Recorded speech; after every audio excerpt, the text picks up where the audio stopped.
Bonjour à tous, je m'appelle Anaïs Koopman, j'ai 26 ans, je suis journaliste, content manager et atteinte d'endométriose. L'endométriose, ça touche une personne menstruée sur 10. On met en moyenne 7 ans à se faire diagnostiquer de la maladie. 70% d'entre nous souffrent de douleurs chroniques invalidantes. 40% d'entre nous rencontrent des problèmes d'infertilité. Et malheureusement, il n'y a encore aucun traitement spécifique à l'endométriose.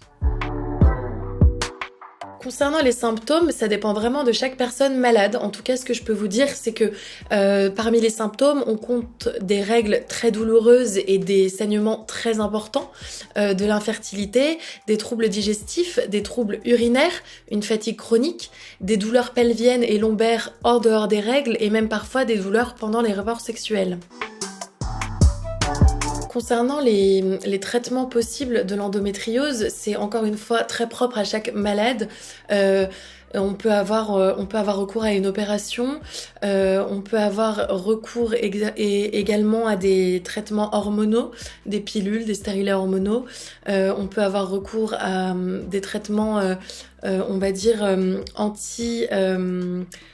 anti-épileptiques qui peuvent être prescrits par des médecins de la douleur. Il y a beaucoup de choses qui sont possibles. On peut avoir aussi recours à des médecines plus douces. Chacun va trouver son propre parcours. Son propre parcours de malade, c'est ça qui est assez compliqué aussi. Parfois, il faut tester beaucoup de choses avant d'arriver à être soulagé. Ça peut prendre des mois, des années. Malheureusement, il n'y a pas de formule magique et parfois, il faut combiner plusieurs modes de ce qu'on va appeler un traitement, même si, encore une fois, il n'y a aucun traitement spécifique à l'endométriose. Alors moi, ce que je peux vous conseiller, c'est d'aller voir un professeur spécialisé à l'hôpital. Il y a un réseau qui s'appelle le Réseau dans lequel beaucoup de professeurs sont listés, qui sont, on va dire, spécialistes de l'endométriose. L'idée, ce sera de déterminer si vous avez besoin du coup plutôt d'un traitement hormonal ou éventuellement d'une opération. Vous pouvez aussi voir un médecin de la douleur qui agira plutôt donc effectivement sur les douleurs et moins sur l'origine de la maladie. Vous pouvez aussi voir des diététiciens, des nutritionnistes, des psychologues parce que c'est une maladie qui est très compliquée à gérer, surtout quand elle se pointe au quotidien. Vous pouvez voir un hypnotiseur par exemple. Il y a beaucoup de médecines alternatives qui peuvent vous aider. Vous pouvez aussi voir un kinésiologue spécialisé. Il y a vraiment pas mal d'options et l'idée c'est d'y aller par étapes et de tester et de faire votre propre expérience pour voir ce qui vous aide et ce qui vous convient à vous. Donc l'idée, ce sera vraiment d'agir à la fois sur l'origine de la maladie pour éviter qu'elle se propage après un diagnostic, sur effectivement les symptômes, et essayer de faire en sorte que la maladie impacte le moins possible le quotidien. Et c'est là qu'un médecin de la douleur, un ostéopathe, un kinésiologue, etc. pourrait vous aider, un nutritionniste, un diététicien également. Et puis aussi, il y a l'impact psychologique à prendre en compte. Évidemment, c'est quand même une maladie chronique qui peut être assez inquiétante puisqu'il n'y a pas encore une fois de traitement et puisque on n'a pas encore toutes les données sur cette maladie. L'idée, c'est vraiment de se faire aider, de trouver des techniques de relaxation, de sophrologie, de méditation, de parler, d'avoir recours à l'hypnose. Enfin, il y a beaucoup de choses qui sont possibles. Encore une fois, c'est à vous de créer votre propre parcours médical en essayant et en testant et en écoutant votre corps pour voir ce qui vous aide réellement. Au quotidien, ça va être aussi dur de répondre à la question comment adapter son quotidien, car encore une fois, certaines personnes devront faire plus attention à ce qu'elles mangent, alors que pour d'autres, ça n'aura pas forcément d'impact. Me concernant, c'est vraiment beaucoup plus s'écouter, se reposer, savoir que c'est quelque chose de très fatigant, donc ne pas culpabiliser, savoir se mettre en priorité dans ces moments-là, avoir vraiment des petits rituels. Moi, je sais que quand j'ai des crises de douleur, je j'ai toujours avec moi une bouillotte, des infusions pour le ventre, du baume du tigre pour me masser le ventre, des huiles essentielles, aussi des médicaments pour les fois où la douleur est vraiment trop forte. Mais encore une fois, c'est vraiment à chacun et chacune de composer. Vous pouvez aussi avoir une petite trousse donc de secours avec donc les médicaments et les huiles essentielles, etc. que vous utiliserez, avec par exemple une cup menstruelle au cas où, une culotte menstruelle pour être dans les meilleures conditions. Moi, celle que j'ai, ce sont les Moods. C'est d'ailleurs la boîte dans laquelle je travaille, donc je me permets de le préciser. Je trouve que ça change vraiment la donne aussi. Donc il y a vraiment tout un confort de vie à créer, à garder. Et puis il faut pas hésiter encore une fois à se faire aider, parce que au début il y a beaucoup d'options et il y a aucun parcours type d'un malade de l'endométriose, et donc l'idée c'est d'avoir recours encore une fois à une aide extérieure qui puisse vous conseiller au mieux pour que vous trouviez votre propre parcours médical, vos propres rituels.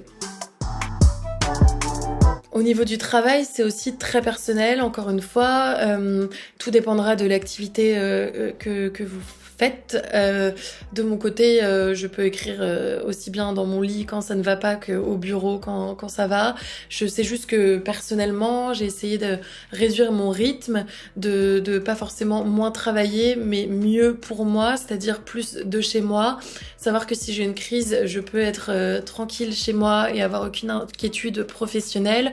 J'en ai aussi parlé d'ailleurs, notamment parce que encore une fois je travaille pour une boîte de culottes menstruelles, donc c'est sûr que c'était un sujet qui n'était pas forcément difficile à aborder, mais je sais que je l'ai abordé aussi dans d'autres milieux professionnels et que ça m'a servi à partir du moment où je l'ai assumé.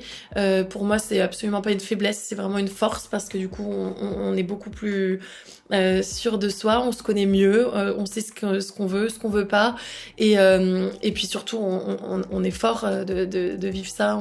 Enfin moi je considère que j'ai cette force là, en fait. J'ai certes une maladie, mais j'ai aussi développé une grande force pour vivre avec et pour en parler davantage, et pour axer aussi mon métier de journaliste autour aussi des sujets de santé et particulièrement liés à la maladie de l'endométriose.